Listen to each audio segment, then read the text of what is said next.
Wondering how to record yourself and your screen at the same time? Fortunately, it's much simpler than you might think. And in this tutorial, I'm going to show you how to record your screen and a webcam simultaneously so you can create high quality videos for your online course or your YouTube channel, even if you don't feel very tech savvy. Hey, I'm Melissa, and welcome back to Wit and Wire, where we help online business owners scale their revenue by creating and selling online courses. Here are the three main things we'll cover in this tutorial. First, we'll talk about what equipment you need to record yourself and your screen at the same time. Then we'll talk about the software that you'll use. And third, I'm going to walk through some step-by-step tutorials to show you exactly how it's done and choose the right tool for you. And if you want to follow along, you'll find links to everything in the description. Plus, I have a free downloadable toolkit, which has links to all of my favorite cameras, microphones, and software. And you can download that beginner's guide to video recording at witandwire.com/video toolkit. First, let's talk about equipment. Here's a crucial distinction I want to share right away. A lot of people can't figure out how to record the video part on a camera or smartphone and then edit that in later with something that you recorded on your computer. But fortunately, that's not how it works. Instead, what we're going to do is use your computer as the recording hub. So as a key takeaway, all Screenshare videos use computer-based tools and equipment. This is true whether you want to turn on or leave your camera off. But since we plan to record ourselves and our screen at the same time, we can now answer the question, which camera should I use? Since we know that everything needs to plug into your computer, you'll want to use a webcam for your Screenshare videos. I personally use a $60 Logitech webcam, which I'll link in the description. And if you have a newer computer, you might be able to use the built-in camera if the video quality looks okay to you. And if you're looking for a premium pick, you can find a digital camera with live streaming functionality. And again, you'll find links to all of my favorites in the description and in the free downloadable toolkit. But for most online business owners, I think a webcam like the Logitech is a perfect place to start. I also strongly recommend purchasing a USB microphone. Video experts all agree that audio quality has a huge impact on the overall perceived quality of a video. So using a USB microphone that plugs into your computer will be the simplest solution for most online business owners. You'll also want to consider how you light your space and how the background looks behind you. And you may want other accessories like a boom arm for your microphone. But to recap, the three key pieces of equipment you'll need are your computer, your webcam, and your USB microphone. And if you're looking for all of my specific recommendations, you'll find everything below this video in the free download called The Beginner's Guide to Video Recording at witandwire.com/video toolkit. Next, it's time to choose your recording tool. Whether you're on a Mac or a PC, we're looking for the best Screenshare recording tool, which will give you the option to record your screen and yourself at the same time. Or you can just record your screen without the camera, depending on your preferences. I often say that there's no such thing as the perfect tool for everyone, just different tools that suit different styles and preferences. So my plan is to share a few quick demos so you can choose the option that feels right for you. The first tool you can use to easily record yourself and your screen at the same time is Loom. Loom is one of my favorite online business tools. I have a full demo here and linked below this video, and you can test it out for free at witandwire.com/Loom if you want to follow along. Once you create your free account, you can download the desktop app. I personally prefer the desktop app to the Chrome extension. What you'll do here is click download and you'll install it on your Mac or your PC. There are some additional features or some slight tweaks to the way the desktop app works. So for all of you, that is my recommendation. After you install Loom, if you are a Mac user, you'll find it in the dock or in your applications. And after you open it for the first time, you'll also see that there's an icon that appears in the top menu here at the top. Hey everyone. So before we start the Loom tutorial, I'm actually going to close out of this so that I can prepare my screen. For our demo, we are going to record a short Google Slides presentation to replicate the way I record online course videos for my programs. So instead of going into full slideshow mode, I actually prefer to go into what's called presenter view because this allows you to put notes off to the side. And then we're going to position our screen like this. Something that I want you to know about recording your screen and yourself at the same time is that you don't have to record your entire screen. So I'm going to record only what we see in this browser window, this rectangle. So now we're going to open up Loom. You can either click this icon in the top Or again, I could find this side menu, but I like to find it up here. And you can see we have two drop downs. One is deciding which type of video we're recording, and the next is how much of the screen to record. And then you also want to check your recording settings. So I'm actually going to start here. I can tell it's using the right webcam, but you want to use the external camera if you have one. Then you want to make sure it's using the correct microphone. So by default, it might choose the MacBook Pro built-in mic, but you want to choose your USB mic.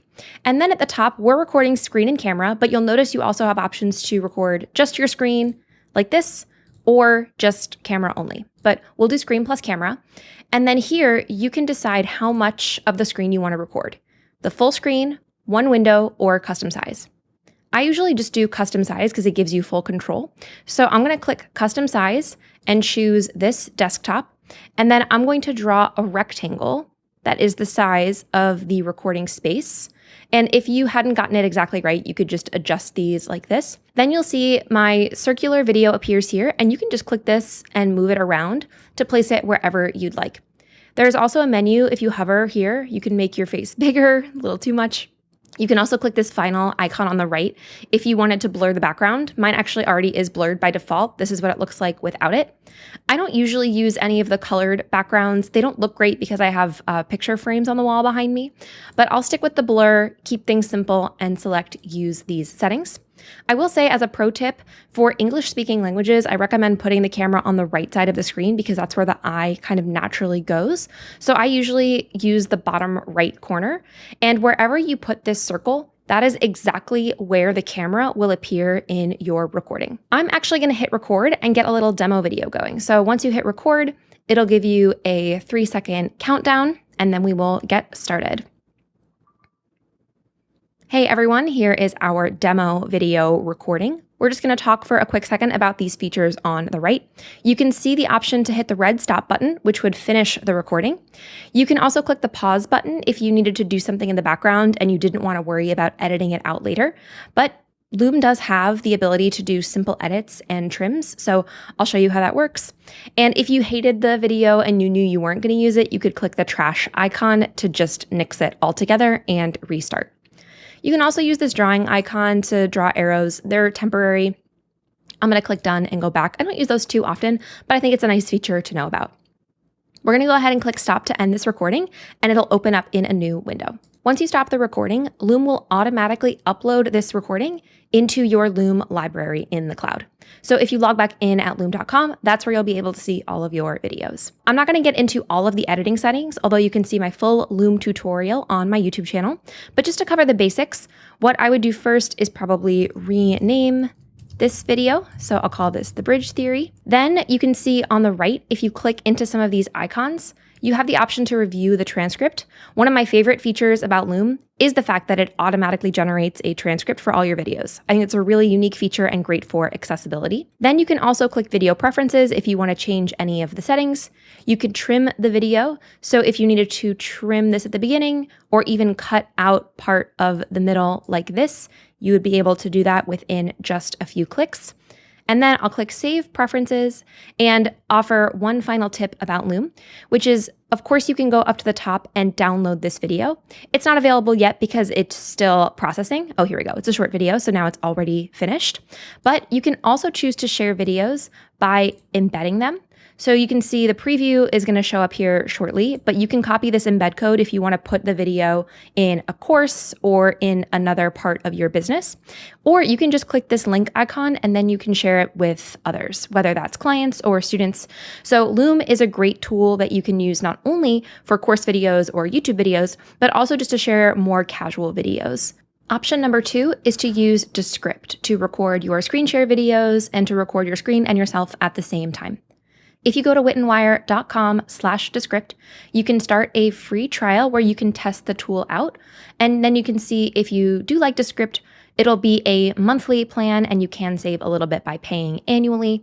It's totally up to you which plan you choose, but I always recommend starting with any tool's free plan and then moving up as needed. So after you get started with the free plan, you're going to download Descript to your desktop, and here's what the dashboard looks like. This is the Descript dashboard, and the first thing you'll do is click New Storyboard Project to get started. I'm going to go ahead and name this the Bridge Theory, which is the name of the lesson that we're going to record. And I'm actually going to minimize this screen off to the side so that I can show you what I'm recording. So I'm going to record just a short snippet of this lesson from my online program for course creators. And I'm going to go ahead and go into presenter view. And the goal with this Descript tutorial is to teach you how to record yourself and your screen at the same time, but we're only going to record this rectangular part of the screen. So you're not going to see what's going on behind the scenes. For now, I'm going to actually X out of this window just so that we can see Descript a little bit better. And just so that you can see where this is located, what you're looking for is the microphone icon. When you click on this, you are going to do a screen recording, and you'll want to make sure it's using the correct mic. I can tell it's using the wrong camera. So we'll switch the mic to your USB microphone. For me, it's the Shure MB7, and we'll switch the camera to my actual webcam. Now I'm going to put this off to the side. Something that's important to know about Descript is that although you see the camera on the bottom left, it actually doesn't matter where it appears on the screen because it's going to record two separate video files. One video file of just your camera and one video file of just your screen. This gives you a lot of flexibility with what you can do in the editing process because it means you can do things like move the camera around in post-production.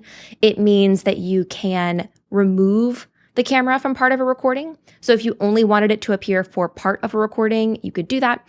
And I'm excited to show you how it's done. What I usually do is I would put the Descript window on my laptop screen, and then I would be recording on my monitor. I have a 2-screen setup, but just in case I wanted to make this more clear, we're going to do record, and then we're just going to draw this rectangle here.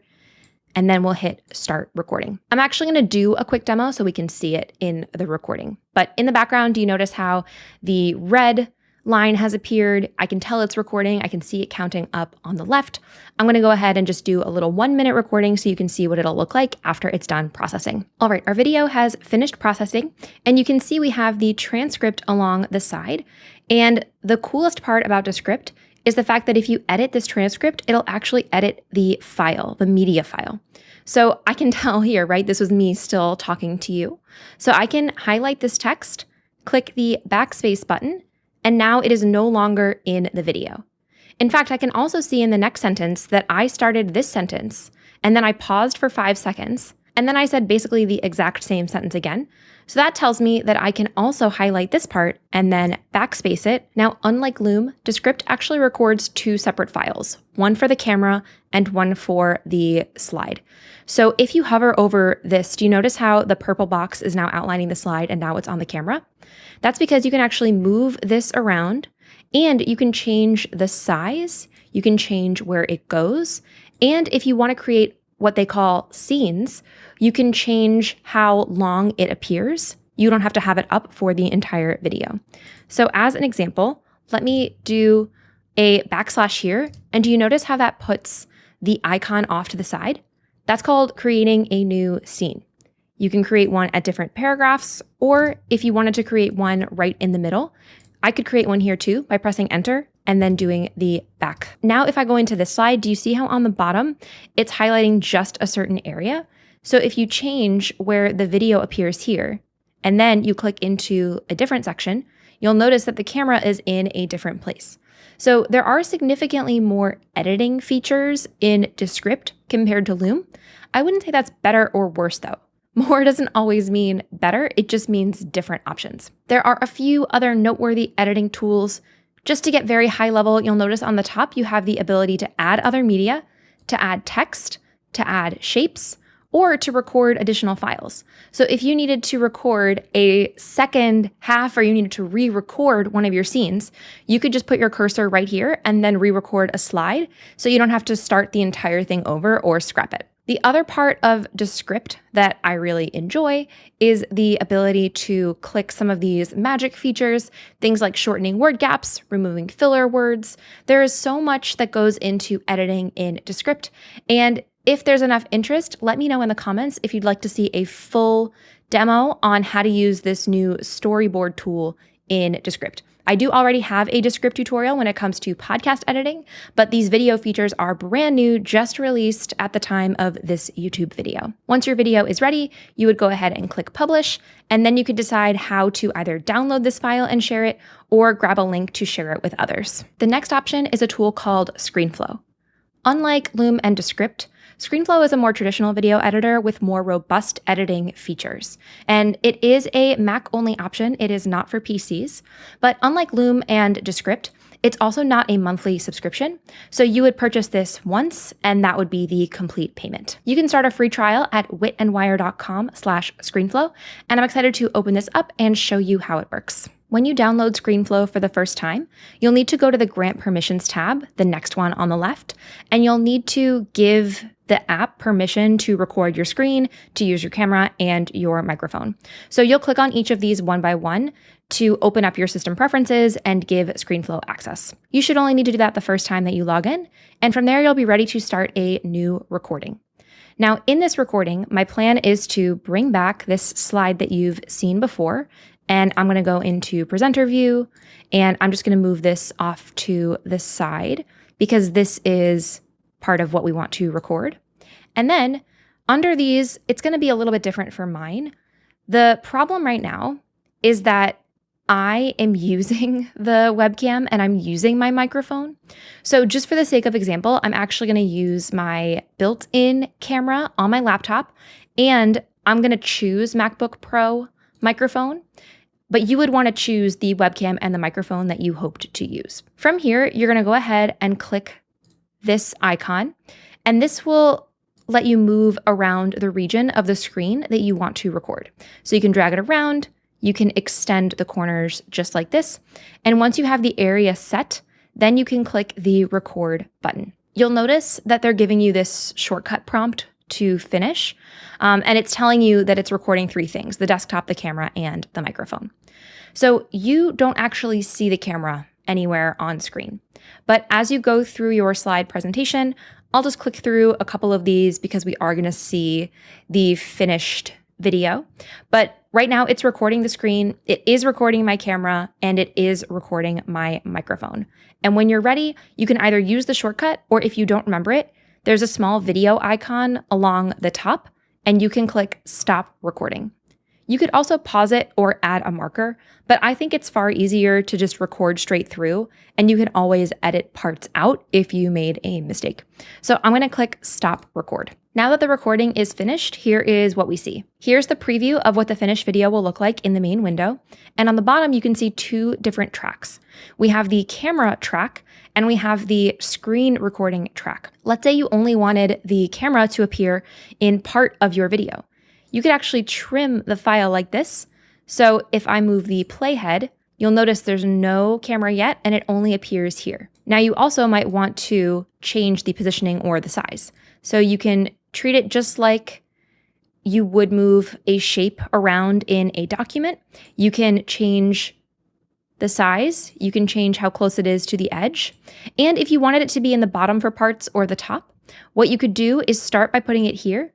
And then if you split this media track by right-clicking, and then you can click split at playhead or use the T shortcut.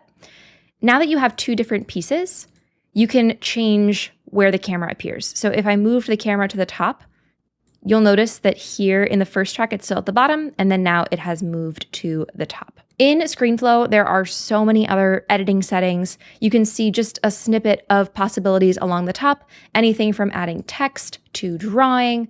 You can add different call-out moments. There's just so much that you can do. You can add additional files to the end. You can add music, you can add sound, you can add media files. It is a very robust video editing tool, in addition to being a recording tool. But just to wrap up this tutorial, you would want to save this file. And then if you ever needed to publish it, you could either publish directly to one of these locations, which I don't typically do.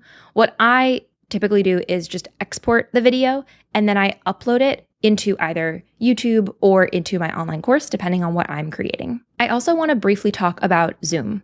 Zoom has to be the most well-known virtual meeting space, and you might want to record your live workshops or events and record yourself and your screen at the same time. Or you may be curious if you can use it without any attendees to create this type of video. So that's exactly what I'll show you how to do. You'll first need to create your own account at zoom.us. And I'm going to go ahead and open up the app on my computer. This is the home tab of the Zoom app on my computer. And if you were recording a live event, you would likely schedule it under the meetings tab, or perhaps it's already scheduled. But I'm just going to go ahead and start a new meeting. There I am. Wow, larger than I expected. I'm going to go ahead just briefly. I'm going to turn off the video while I prepare my screen. So we are going to move this off to the side for a second, and I'm going to close this window. I'm going to bring back our now infamous slide presentation. Here is the Google Slides presentation that we plan to record. And as usual, I'm going to go into presenter view and orient this screen. And this is the specific part of the screen that I plan to record. Now, something that's interesting about Zoom, kind of putting this off to the side, I am going to bring my camera back on because if you want to record yourself and your screen, your camera needs to be on. What's unique about Zoom is the fact that when you present and share your screen, it doesn't actually matter where your camera shows up on the camera. Zoom will decide where it goes in the recording, and I will show you what I mean. So let's pretend we had other people in this meeting. What you would do is, it's more obvious when this window is bigger. You're going to click Share Screen, and I'm actually going to click so that you can see that there are different options. You can either record a specific window, you can choose a desktop, or what we're going to do is go under Advanced. We're going to record just a portion of the screen. So when you click Share, it's going to give you this green box, and I'm just dragging it over here. You can click on the corner to move this around. It's a little finicky. But now you can see my face is in this little box off to the side. But even if I put this right smack dab in the middle, any of Zoom's controls don't appear in the recording. Similarly, if you saw the Zoom bar, neither of these two elements are going to appear in the recording where you see them. They're both going to be invisible. So I usually keep them off to the side like this, and I usually keep the chat menu right here if I'm actually doing a live workshop. What will happen is I am going to hit record, but Zoom is going to put this either in the top right corner like this, or sometimes off to the side. They claim that if you use this recording style, which is called recording portion of the screen, that they'll put the video off to the side. But I've now done this enough to know that sometimes it still covers the top right corner. So my best advice for you, if you plan to record videos in Zoom, whether they're actually live workshops or if you're doing what I'm doing where no one else is here, I would just recommend that you don't put anything important in the top right corner of your graphics. So what I'm going to do now is in this menu, I'm going to click Record to the Cloud. And I can tell that it's recorded because there's this small cloud recording icon. It's in this green bar on the bottom. And then maybe I'll let this just go on for a minute so that we can see the recording. Ultimately, though, we will be finished. And the way you can end a recording is either by ending the meeting or stopping the recording. I am actually going to end the meeting, and then I'll pull this up in Zoom to show you where the recordings go. When you log into Zoom, I'm looking at the Recordings tab along the left, and here is our recording. It is still processing. It typically takes about the length of the recording for it to finish processing, so we'll just give this a minute to finish. Now that it's finished processing, you can access the recording by clicking the name of the file, and you'll see there are always at least two options, downloading it with the speaker view or downloading the audio-only file. I'm going to pull up another recording in a second to show you another example, but when you click on this icon, you can see that because we use the setting record portion of the screen, it put my camera off to the side, which is what I prefer. So that's why I strongly recommend using the portion of screen shared setting. Now let me head back over here. I'm going to pull up a different recording to show you one more thing. Here's a recording from a recent group coaching call in my course creator program. And you'll notice I have different options. You can record a version that has the shared screen with the speaker view or with the gallery view. So you can see that when there are more people, it gives you different downloadable options, but unlike some of the other recording and editing tools, you still have no real control over where the camera goes. So that's why I think it's important to keep in mind how Zoom can record.